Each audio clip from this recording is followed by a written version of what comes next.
What is up, YouTube? Welcome back. Aeneas here. We're bringing you another top 5 new brews for the new MTG Bro set, Brothers War, that is coming out on November 15th. And today we have an interesting deck, GRIXIS tokens. I put out a poll on Twitter to see what decks you're most interested in, and people really wanted to see the GRIXIS tokens list, so here we have it today. If you're not already following me on Twitter, check it out. I will often post deck lists, announce when my videos come out, talk about some interesting decks that other people have played, ask you questions, put out polls, stuff like that. So check it out if you're not already there. But yeah, let's talk about this deck, see how the synergies are working and what's the game plan and what are the new cards that we're bringing in for this deck. Alright, so GRIXIS tokens, the key card of this deck that I built everything around is this one, Saheeli Filigree Master. So this is a new Planeswalker that seems very strong in the new set. It's 2 and a blue and a red for a 3 mana Planeswalker that has a +1 ability, Scry 1. You may tap an untapped artifact artifact you control. If you do, draw a card. So Planeswalker that's 4 mana that draws a card, that's pretty good. It's always been pretty good in the past and still seems pretty good. The downside is you need to have an artifact, so you'll see how we get around that. But yeah, seems pretty good. It's even better than a draw because it has a Scry 1 and a draw. So that seems pretty good. The other abilities on this one, -2, create 2 1/1 colorless Thopter artifact creature tokens with flying. They gain haste until end of turn. So even if you don't have the artifact to do the +1, you can create 2 1/1 Thopter creature tokens with haste. So that's gonna let you start drawing on the next turn, and they can also be like blockers for your Saheeli. So pretty good. And you'll see in the deck we have a lot of ways to use those 1/1 Thopter creature tokens that Saheeli makes as well. Then finally, the -4, the ultimate on Saheeli, which seems pretty doable. You just +1 one time, and the next turn you could minus if you wanted to. It says you get an emblem with artifact creatures you control get +1/+1, and artifact spells you cast cost 1 less to cast. So the key one there is the emblem with the +1/+1 for artifact creatures, because in this deck, we have quite a few ways to make artifact creatures with Saheeli and with a few other cards in the deck. So possibly you'll want to wait a little bit to use it. But if you can get your ultimate maybe mid-game, that could be good for like kind of pumping your whole team and maybe going in for the finish for the lethal. So definitely relevant in the deck, but the -2 and the +1 are going to be probably what you use most of the time with Saheeli. Alright, so then the other cool new cards we got Ashnod Flesh Mechanist. It's a black for a 1/1 with Death Touch, so pretty good stats right there. Death Touch on a 1/1 is always good because the opponent can't attack in or their creature's gonna die. You can often swing in if because they don't want to block it, so that's pretty good. And Ashnod also says, whenever Ashnod attacks, you may sacrifice another creature. If you do, create a tapped Power Stone token. So we're going to have some creatures in the deck that we want to sacrifice, and creating the Power Stone is also relevant because it's an artifact, and we have ways to sacrifice artifacts to get some value. So it's a win-win right there. But it doesn't stop there. Ashnod's got more good text in this deck. So for 5 mana, exile a creature card from your graveyard, create a tapped 3/3 colorless zombie artifact creature token. It's an artifact. It's not just a zombie, it's an artifact. So because of that, we can use that for a lot of our things. As we've already mentioned, the ultimate on Saheeli cares about artifact creatures, giving them +1/+1. So it'll pump your tokens up that you create from Ashnod, among other things. And we'll have ways to sacrifice artifacts if we want to. Probably not because they're 3/3s. That's a pretty good body, but still relevant in the deck. Yeah.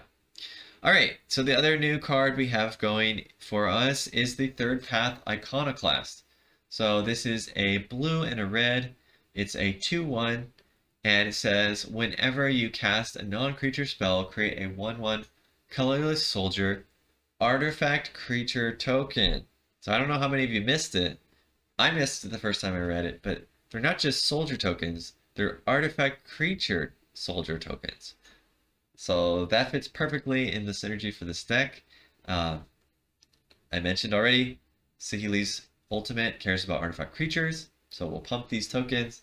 We also have, we're also running the Oni Cult Anvil in the deck, which cares about when artifacts leave the battlefield. So those are artifact creatures. When they die, it's going to trigger the Oni Cult Anvil for you for free. We can sacrifice them with Ashnod to trigger the Oni Cult Anvil and get us another Power Stone. So that's relevant as well.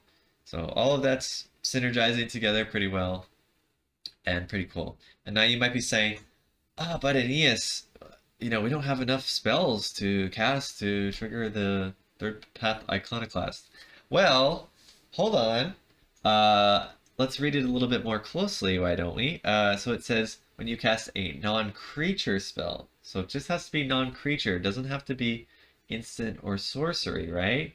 So that means it triggers off of our planeswalkers, Saheeli and Jaya, and it's going to trigger off our artifacts, Oni Cult Anvil and Bankbuster. So normally, if it was like Young Pyromancer, which says instant or sorcery, make a 1/1, wouldn't work in this type of deck. But because it says non-creature, we don't have to load up on all these instants and sorceries. We can just have a normal removal package and have some artifacts and some planeswalkers and still have our thing working. So you play this on turn 2 or turn 3, drop your Saheeli on turn 4.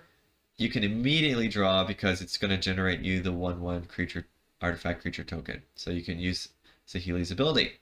Sweet, right? That's a perfect combo right there. All right, so yeah, that's great. It works great. So let's talk about some of the other cards we got that you probably know, and I don't know if maybe you hate, maybe you love, but we have the Voldaren Epicer. It's a red mana for a 1/1, does 1 damage to the opponent, and it creates a blood token. So the blood token artifact, we can use that for the Oni Cult Anvil. We can use it for Saheeli to do the +1. We can also sacrifice this creature to Ashnod when we attack in. And we can use it for some other things as well. So it's just all around pretty good. Then, of course, the Bloodtide Harvester is kind of the fan favorite in Standard. So it creates a blood token as well, which we can use for all those things. Saheeli, get you the draw off Saheeli. 3/2 body is a relevant body. You can sacrifice this to remove stuff. So yeah, pretty good. All right, so those are just kind of staples in this kind of deck. And then, as I mentioned, we have the Oni Cult Anvil. Whenever an artifact leaves the battlefield, you get another 1/1 colorless construct artifact creature token. So these are also artifact creature tokens, which work with Saheeli, which also work with Saheeli's ultimate and her +1. Yeah, so we have so many ways to trigger that with these blood tokens and with Ashnod and Iconoclast and stuff like that. So we're going to be making lots of those tokens just naturally with these other cards as well. You can even play the Iconoclast on turn 2. Turn 3, drop the Anvil. It's going to generate a 1/1 artifact token immediately. You sack it, you get another one back, and you deal the 1 damage to the opponent, which the Oni Cult Anvil does whenever you sacrifice an artifact. You deal 1 damage to the opponent and you gain 1 life. So yeah, easy combo there. Turn 2, turn 3, Saheeli turn 4, bada bing, bada boom. You're just winning the game at that point. And yeah, you'll be really happy. And let's say you don't get the Saheeli in your hand. We also are playing Braids Arisen Nightmare, 1 black for a 3/3. Says at the beginning of your end step, you may sacrifice an artifact, creature, enchantment, land, or planeswalker. If you do, each opponent sacrifices a permanent that shares the type with it. For each opponent that doesn't, they lose 2 life and you draw a card. So we could play Iconoclast turn 2, Oni Cult Anvil turn 3, play the Braids turn 4, and sacrifice our 1/1 colorless soldier token, generate another artifact creature token, deal 2 damage to the opponent, draw a card, etc. So all of it's synergizing, comboing together very, very, very well. So seems pretty sweet. Yeah, so that's kind of the core package of the deck. We have a few kind of nice additions to go with it. Like Voltage Surge is a staple, lets you sacrifice an artifact, which triggers the anvil. And it also makes this spell do 4 damage, so 1 mana to deal 4 damage is always good. We also are running the Power Stone Fracture, which says kind of a similar thing: sacrifice an artifact or creature, and you destroy a creature or planeswalker. So this is going to be for the bigger things like the Shieldred or something like that, or maybe a Sorin or a Lily or something annoying, something that's hard to deal with. We can sack to do that. All right, and then Make Disappear, pretty good counterspell in blue for the early game especially. We can make use of these 1/1s. We can make use of the Voldaren Epicure, that kind of stuff to sack if we need to for that as well. And Reckoner Bankbuster synergizes with the deck as well because it draws you cards. It's an artifact, does relevant damage with a 4/4 body. When it gets all the counters removed, it generates another artifact which you can use to sacrifice. And yeah, just fits in the deck very well. I guess another synergy is it's going to be an artifact that you can tap with Saheeli's +1. So if you have it on turn 2 or turn 3, then you can immediately do the +1 on Saheeli and draw a card for free. So all of that's super good synergy on that. It's generating you the tokens off of this guy, etc. So yeah, pretty cool. So the spicy 1-ups, we have Jaya Fiery Negotiator.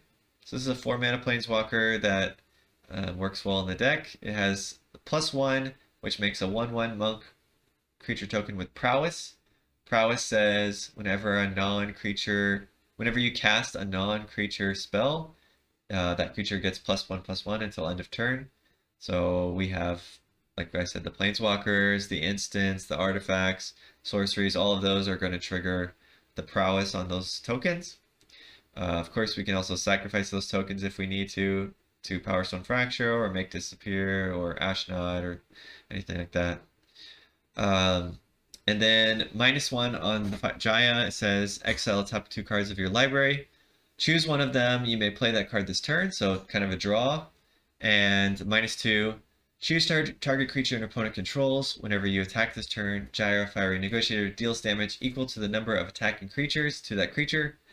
So in this deck, you're going to have a bunch of those tokens from the Iconoclast or from your Anvil, stuff like that. So maybe you have like 2 or 3 tokens, and you -2 on your Jaya, you swing in, and now you're dealing 3 damage to some creature, kind of killing it for free, basically. So Jaya's abilities are pretty relevant with this kind of deck. All of them work quite well. So that's one of the spicy 1-ups. We also have the Warhost's Frenzy. So this is a card that was always really good in Limited and never saw play in Constructed yet. But I think with this kind of deck, it would be very good because it pumps your team to be kind of a finisher. So everything, yeah, so let's read the card first. So 2 and a red with a kicker of black. So if you kick it, it's going to be 2 red and a black. And creatures you control get +2/+0 until end of turn. If a spell was kicked this way, whenever a creature you control dies, this turn, draw a card. So not only is it a pump effect for your squad, if the creatures die when they attack in, then you're going to draw a card. So it's kind of no downside really to swinging in. So assuming you've generated a few tokens, maybe you have like 3 1/1s on the board, you swing in. This is an instant, so you swing in. 3 1/1s. The opponent's like, oh, what the heck? I'm going to block some of your 1/1s. Then you cast this with the kicker.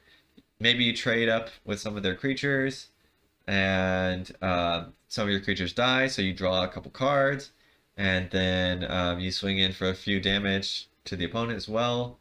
And then if there's anything left, then you can just sack it with your Anvil, draw another card, generate another token from the Anvil, and basically you've traded for 2 of their creatures. You've drawn like 3 cards.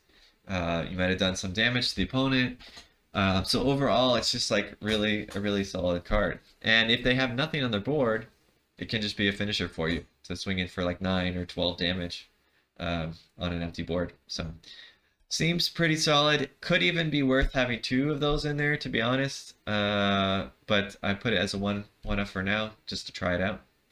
But yeah, all of that seems pretty good. Synergizes super well, and we'll have to see how it does. But I mean, it looks almost disgusting to me, to be honest. This deck, so yeah, seems pretty good. All right, the last few things, we got a Mishra's Foundry in here. It's a land that turns into a 2/2 artifact, and so that works well with all your artifact stuff. And then the Sokinzan creates tokens, so we can also use that for sacking and stuff like that. But that's pretty much it for the lands. So yeah, let me know what you think. Is it going to be good? Is it going to be bad? Did I miss something? You know, is there some other sort of GRIXIS list that you're trying to build that seems interesting, or maybe some other deck that you want to try to build? Let me know, and maybe we can play it in some future videos. But that'll be it for this one. Look forward to the next deck tomorrow, another one of the top 5 brews. And until next time, see ya.